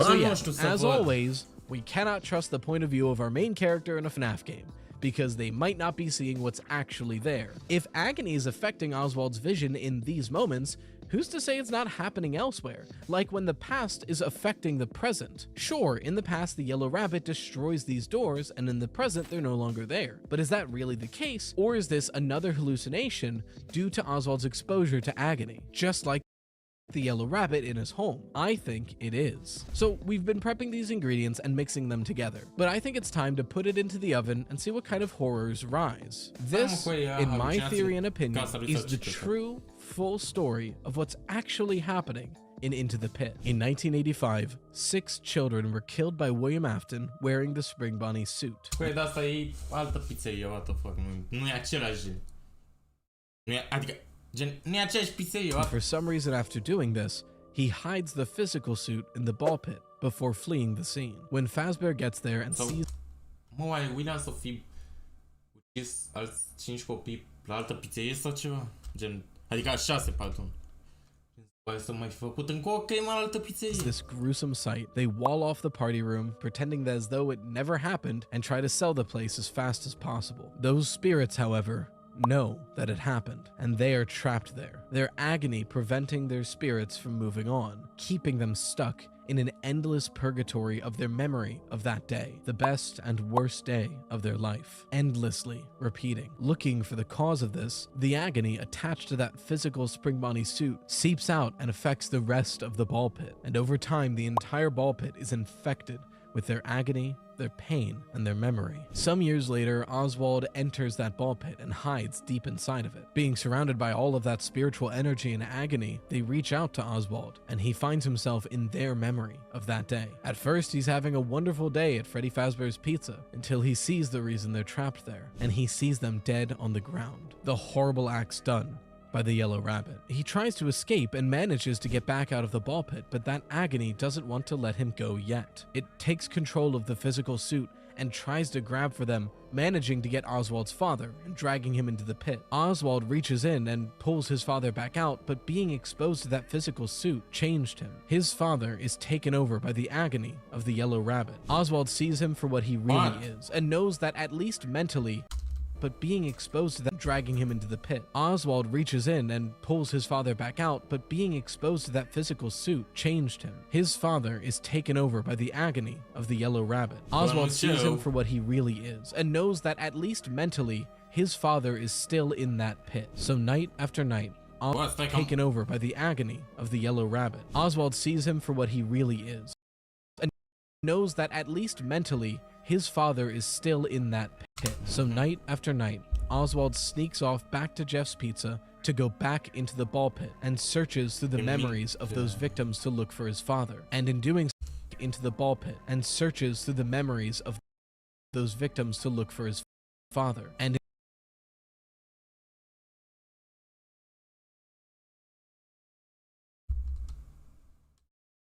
in doing so, finds the victims trapped in their own purgatories. One by one, Oswald frees the victims that are trapped in their memories, releasing their spirits and having them find peace. And each time when their agony resolves, the yellow rabbit gets just a little bit weaker. Parts of the energy manifesting this monster dissipating as each victim is laid to rest. But over time, the exposure to this agony starts affecting Oswald more and more, giving him more visceral hallucinations during the day, starting at just flashes and ending with full-blown panic attacks. But eventually, in that spiritual realm, he finds his father, and the two of them manage to get back out through the ball pit, fighting off the weakened yellow rabbit. Then, in the real world, the possessed suit makes one last-ditch attempt to get Oswald or his father, but Oswald is able to fight him back, and the suit gets tangled in the ropes as the last of its agony melts away from it, until all that's left is an empty suit hanging above the ball pit. Oswald and his father reconcile and leave that place. So that's my theory. We're not traveling through time, but instead visiting the memories of the spirits still trapped at Freddy Fazbear's Pizza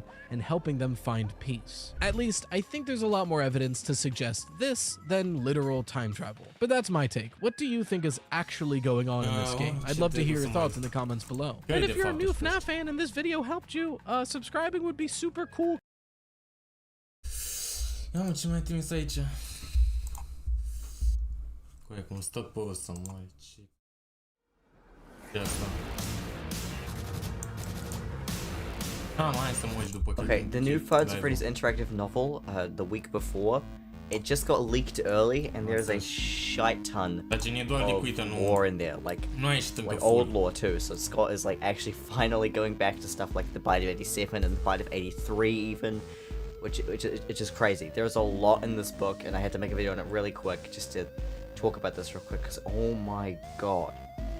First of all, it's the week before, which the character in the book is confirmed to be Ralph. And Ralph is the phone guy. The phone guy from FNAF 1, from FNAF 2, from FNAF 3, is the phone guy. It even calls him the phone guy at one point. So his name is Ralph, and according to the description of the book, was working there the week before Mike Schmidt in FNAF 1. Literally the week before FNAF 1. Which also cements the story as being set in-game canon.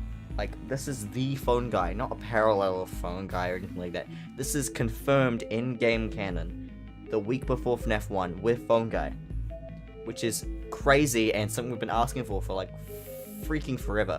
We actually got FNAF, like, lore in a book that is in-game continuity confirmed. Phone guy.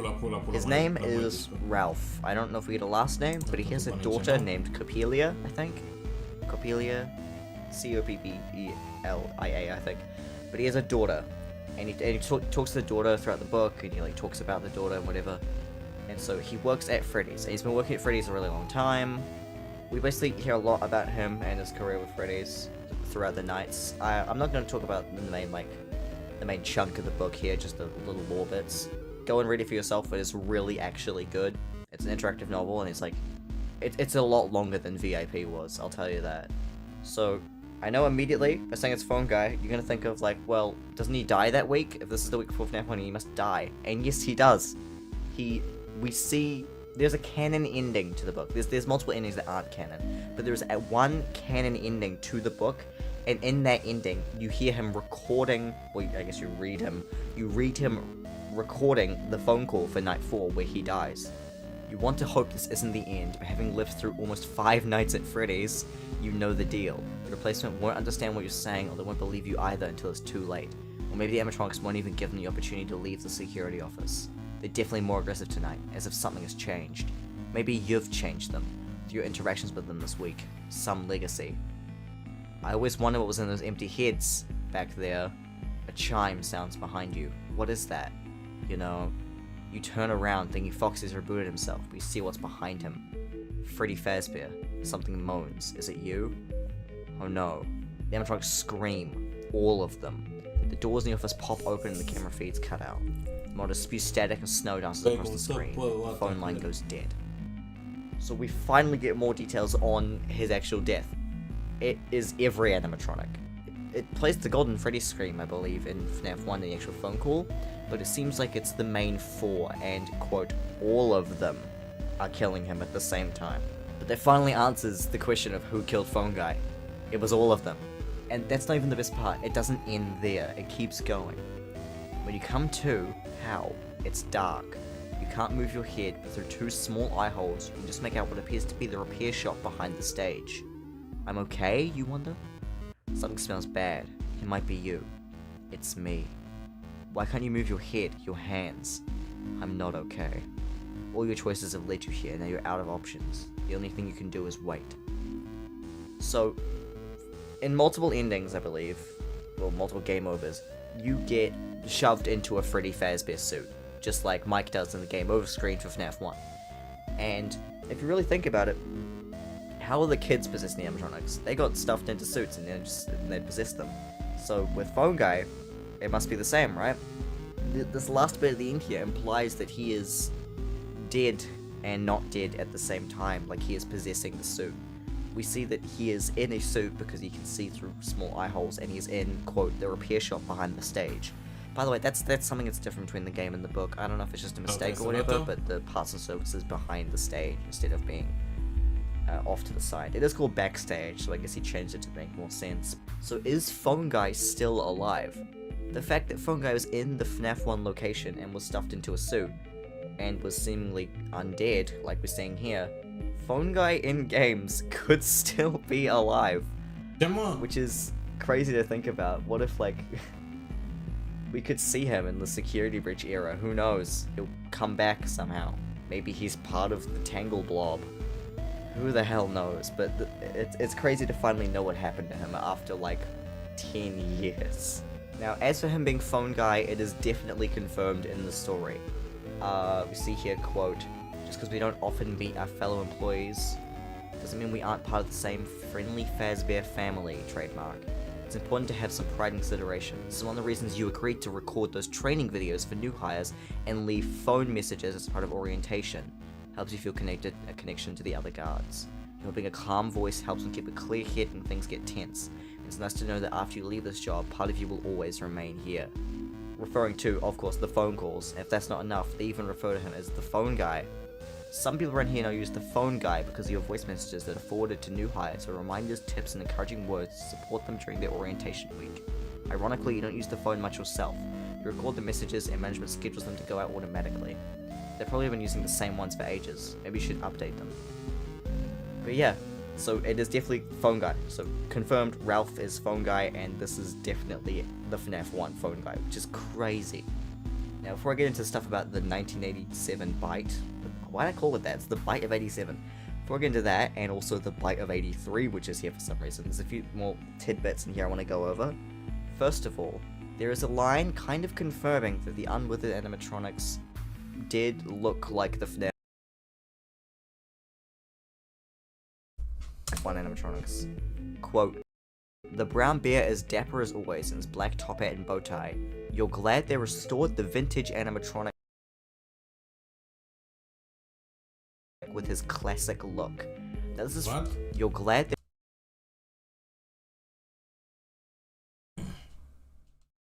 they restored the vintage animatronic with his classic look. Now this is from Phone Guy, who has been working there since the original Freddy's where the missing children happened. We know that because of the FNAF 3 tapes that talk about Freddy Fazbear's Pizzeria and stuff like that. So this is the Phone Guy, and it says that they restored him to his classic look. So it seems like what that's saying is, and also what Phone Guy said in FNAF 2 about how they tried to retrofit the FNAF 2 Wizards with the new technology, it seems like the reason the Wizards don't look like the FNAF 1 animatronics is because they did try and update them, but then when FNAF 1 came along, they, quote, restored them to their classic look. So it seems like the unwithered animatronics at the 1985 Freddy's did look like the FNAF 1 animatronics, which also explains why Fredbear looks like that. It's also possible that that 1985 Freddy's location is the FNAF 1 location. I mean, it would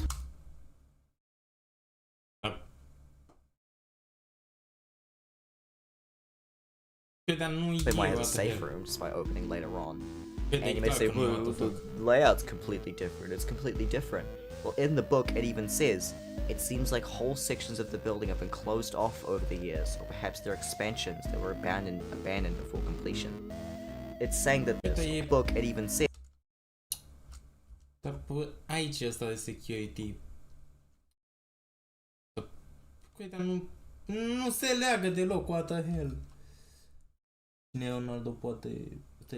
Ronaldo poate Ronaldo salată, ma! It seems like whole sections of the building have been closed off over the years, perhaps they're expansions that were abandoned before completion. It's saying that the building has changed over the years, the FNAF 1 building, the building that he is in, and they have blocked things off, and they've tried to expand, and they've added different places, and whatever. So the building has changed over the years, it is confirmed. So it is very possible the FNAF 1 location is an old location, like Fred Bear's or the 1985 Freddy's, which explains why it would. So the building has changed over the years, it is confirmed. So it is very possible the FNAF 1 location is an old location, like Fred Bear's or the 1985 Freddy's, which explains why it would have a safe room. Okay, now I'm going to get into the Bite of 87, which is referenced, I believe, twice, maybe more we haven't seen yet. We haven't seen the whole book yet, we've only seen the bits that's been live read. Thank you to, I think the name is Freezy, for live reading this. Thank you so much, you're the best. Yeah, we haven't seen the whole book, but we have seen multiple instances talking about the Bite of 87, and one that is pretty crazy. So, okay, the first time I talk about it is they're talking about the company, and phone guy Ralph says, you want to leave, but you have to finish the job first, so someone else have to do it. Like you said in your training videos, you can't spell team without M and E. After the Bite of 87, you heard some of the staff twist that around to, you can't spell team without M-E-A-T. You didn't appreciate that. So that is a little bit of a reference to Bite of 87, which kind of implies that it was a member of staff that was bitten. They're saying that you can't spell team without meat, as if that's all the staff team is, they're just meat. And specifically after the Bite of 87, you know, kind of implies that maybe one of the staff members was bit. Which, you know, kind of leads into the theory that it was Jeremy Fitzgerald who was the bite victim. Well, the bite victim of 87, not of 83. Pretty late in the story, you get a mobile phone or something that you can input codes into. And there's 3 codes I know about, and I'm going to go over each of them. But the first one I'm talking about is obviously 1987. So, phone guy puts in the code 1987. Quote, 1 year does stick out. Who could forget the so-called Bite of 87? You shudder. It's amazing the human body can live without the frontal lobe. You punch in the numbers 1987. There's a long pause where you hear 2 garbled words slowed down, and it says incorrect passcode backwards. He has to put the code in backwards. He puts 7891 instead. This time you hear a series of clicks and a tape deck being rewound. Then a voice speaks. It sounds familiar. You recognize it as your own voice. You listen to a recording you made some time ago for new employees. Hey, good job, night 5. Keep a close eye on things tonight, okay? We don't have a replacement for your shift yet, but we're working on it. Well, just get through one more night. Hang in there. Good night. The week before, că așa aparent din animatorii din FNAF-ul cu aici, că ăla n-a fost designul original și chestii, bă, dar nu știu, aștept să iasă cartea full și după fac teorie despre chestia asta, nu o să mă complic acum. So the words encouraging past me, we should leave a recording for that guy. So that is, the reason it's edited is because it is way chopped down, but that is the exact Night 5 phone call from FNAF 2. It cuts out the whole bit about the building being on lockdown, and how a day shift position just became available, and how they're going to contact Fredbear's family diner. Bă, nu e atât de clar, s-ar putea, au crescut șansele ca tu să fii avut dreptate, dar nu pot nici să bag mâna în foc. It basically just cuts from the start to the end. Că iese în septembrie o carte cu povestea lui Fungăi. But that call specific is very interesting, because it's talking about moving Jeremy Fitzgerald to day shift. That's on night 5 they talk about moving Jeremy to day shift, implying that he must be the day guard for day 6, which is the day before night 6. And after you beat night 6, you get the newspaper about Freddy Fazbear's closing and the toy animatronics are being scrapped. So the bite of 87 had to have happened on day 6, the day that Jeremy was moved to day shift. And the fact that the call starts in the book talking about the bite of 87 and then just giving that weird phone call from night 5 on FNAF 2. Dacă faci sigma, ați 500 de euro. How related. So it seems like what it's saying is that Jeremy was moved to day shift and Jeremy was the victim of the bite of 87, which is crazy to finally have confirmation on like 10 years later. But yeah, it seems like Scott is trying to say in this book that Jeremy was the bite victim of 87. And the bite of 87 isn't the only bite that's referenced in this book. We finally, after like so many years, are hearing more about the bite of 83. I feel like we haven't had any official media references since like the Freddy Files or something. Oh my god, it's been a really long time. But the bite of 83 is directly mentioned in this book by Ralph, the phone guy. It is another one of the numbers he puts into the phone, just like 1987. Quote, 4 days. Da, coi, bagi 987 și îți dă mușcătoare din 83 și pe ăștia. Stai, coi, dar unde-i logica, what? Digits could be a year, you think. You can't remember the first year Freddy Fazbear's Pizza opened, or its predecessor Fredbear's Family Diner, but one year does stick out. It was known as the Big Bite until it happened again 4 years later.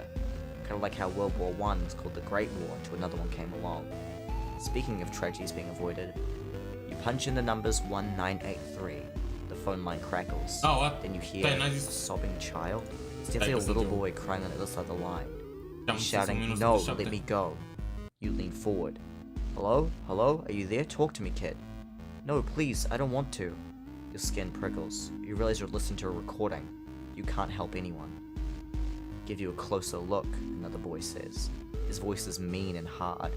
You hear children's laughter and bubbly pop music, one of Fredbear's original hits. The secret ingredient is you, which you haven't heard in years. "Hey, stop that, put him down," a man shouts. "Get back from the stage, do not touch the bear." People start shouting and screaming. The music plays on, the boy cries on, until crunch. You hang up the phone, but you still hear a child crying. You twist around in your seat and see crunch, game over. "Do not touch the bear." People start shouting and screaming. A man shouts, "Get back from the stage, do not touch the bear." People start shouting and screaming. The music plays on, the boy cries on, until crunch. You hang up the phone, but you still hear a child crying. You twist around in your seat and see crunch, game over. So that's pretty big. First of all, we have a name for the bite of 83. While he calls the bite of 87 the bite of 87, he calls the bite of 83 the big bite, and confirms it was 1983 for all the people who were still doubting, who were just crazy people at this point, I think. But yeah, it's confirmed. Big bite of 83. Și mușcătoarea din 83 se numea nașmătă până când s-a întâmplat mușcătoarea din 87. Bă, ești paraș, bă. Știu că în Into the Pigeon poți să sun la Freddy Fazbear's Pizza și e menționată și se numește Golden Bite acolo, știi, gen. Yeah. 3 and Bite of 87 are 2 separate bites that happened at different times. It's finally, officially, 100% confirmed. Wow! Îmi vin acum copii în comentarii să-mi zică că Freddy a făcut mușcătoarea din 87, ești nebun? Which is awesome, but also we got to hear more about the incident. It's basically just a recap of the minigame, although we do hear stuff about the music that's playing, and there is a man yelling for some reason. Specifically saying, "Do not touch the bear, get back from the stage." It could be an employee, it could be Henry, it could be William. So that's really interesting. Other than that, at the end there, when he hangs up the phone, the crying continues, and then phone guy dies, and it's an ending for the book. It's a game over. But it implies there that that is the bite victim's spirit that kills him at the end. That's what I'm getting from it anyway. That the bite victim is part of Golden Freddy, and then he gets bit, just like Golden Freddy. Well, I guess Fredbear bit the bite. S-ar putea să nu fie poste, dar știu că nu are nicio legătură, dar asta este 90. O referință la faptul că primul război mondial se numea al doilea război. Victim. So it seems like his spirit is confirmed to be in there, but I'm not sure. Let me know what you guys think.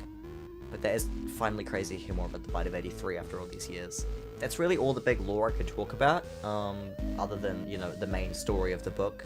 There is another code you can put in, I think it's 2014, which calls a character from the book who is very interesting, but I'm gonna let you guys read that for yourselves when the book comes out. There is other little tidbits and stuff, like the Celebrate poster. Băi, deci am folosit atât de mult ventilator încât nu iau să arzi. Presses it and it makes a honk noise. But yeah, other than that, yeah, there's some crazy lore drops in there. Let me know what you guys think. I'm still bewildered by them, and we haven't even seen the whole book, so there's probably more. Da. Poate ce dacă mă întreba pe Fedi ce a făcut.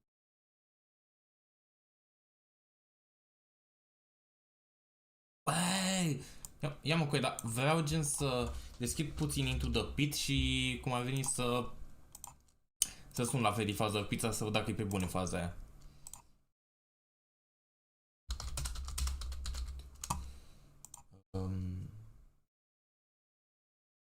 Asta teoria mea. Nu știu, scepticău. Sunt extrem de sceptic.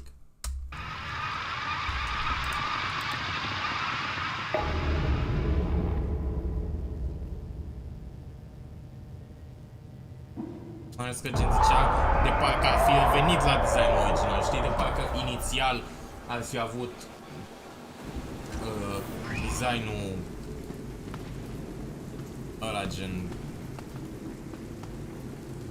Nu asta, gen... Cum ar veni... Mai mult mă face să cred că inițial ar fi avut în prima pizzerie designul normal pe care îl vedem și în FNAF 1, după a trecut la designul Widele, dar nu Widele, după mă, iar după la designul original, știi? Cred că mai că da. Dar nu cu aia că gen e confirmat în ea că e viu. Deci, stai, vreau să sun la Freddy Fază pizza, dar nu mai știu numărul, căci că zice ceva de mușcătură din 83.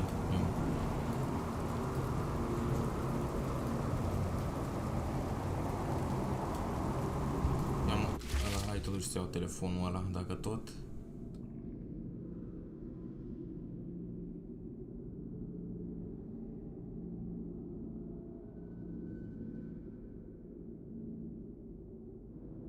Unde e?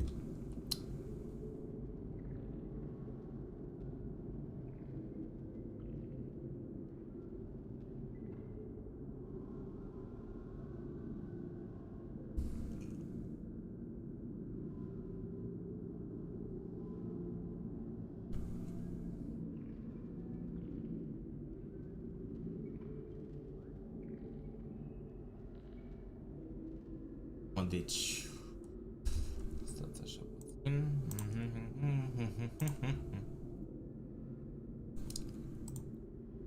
Deci unde-i telefonul?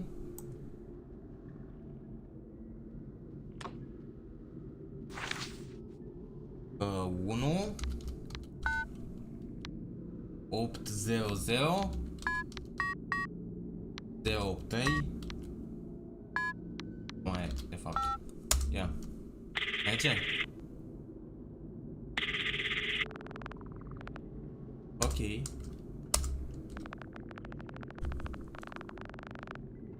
Băi, e adevărat easter egg-ul.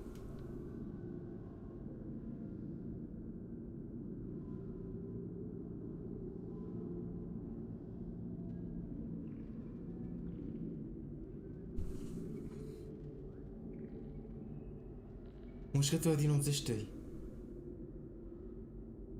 Coaie, deci, bă, încă o dovadă, coaie, că e același timeline cu jocurile. Mușcătura din 83 în Into the Pit, deci pe ăști.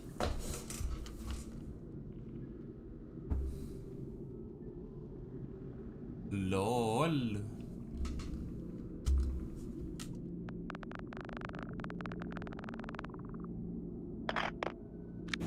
Bă, coaie, m-am, bă, da. Ce de cacao îmi stă părul, bă.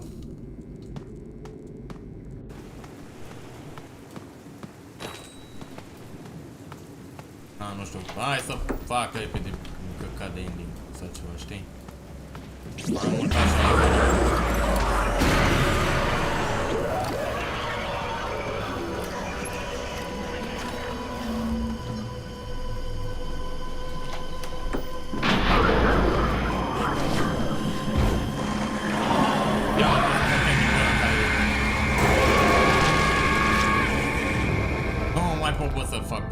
controlează, în fine.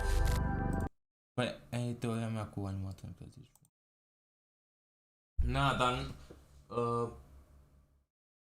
Care e chestia, nu e confirmat că ar fi... în tot ce-i Wither, știi? Adică, pardon, nu e confirmat... Adică că cei Wither ar fi alții, știi? Adică aflăm doar că inițial ei arătau cam FNAF 1, dar după ne dă de înțeles că a fost alt design, știi? Gen, practic, mai întâi... Nu știu, mă, oare timpul prin pizzerii să fi modificat la un moment dat? Sau ceva de genul. Uitați-vă, trebuie să lipsiți. Bunii se crede la fast food. Ce am scris pe bune. Nu, băieți, deci cam ăsta a fost live-ul. Păi da, am modificat. Deci ai tu că ți-a uitat să fie o teorie, să fie alții. Dar poți da aceleași suflete, dar mă rog. Aceleași suflete. Deci, sper că v-a plăcut episodul. Coi de ce să mă până. Deci, cam asta a fost live-ul, băieți. Eu sper că v-a plăcut. Dacă v-a plăcut și mai vezi live-ul ăsta, nu uitați acolo like, share, subscribe, share la prietenii voștri, follow pe Insta, server de Discord în descriere, server de Discord, de fapt. Eu am fost Slimer, ne mai auzim noi. Hau, hau.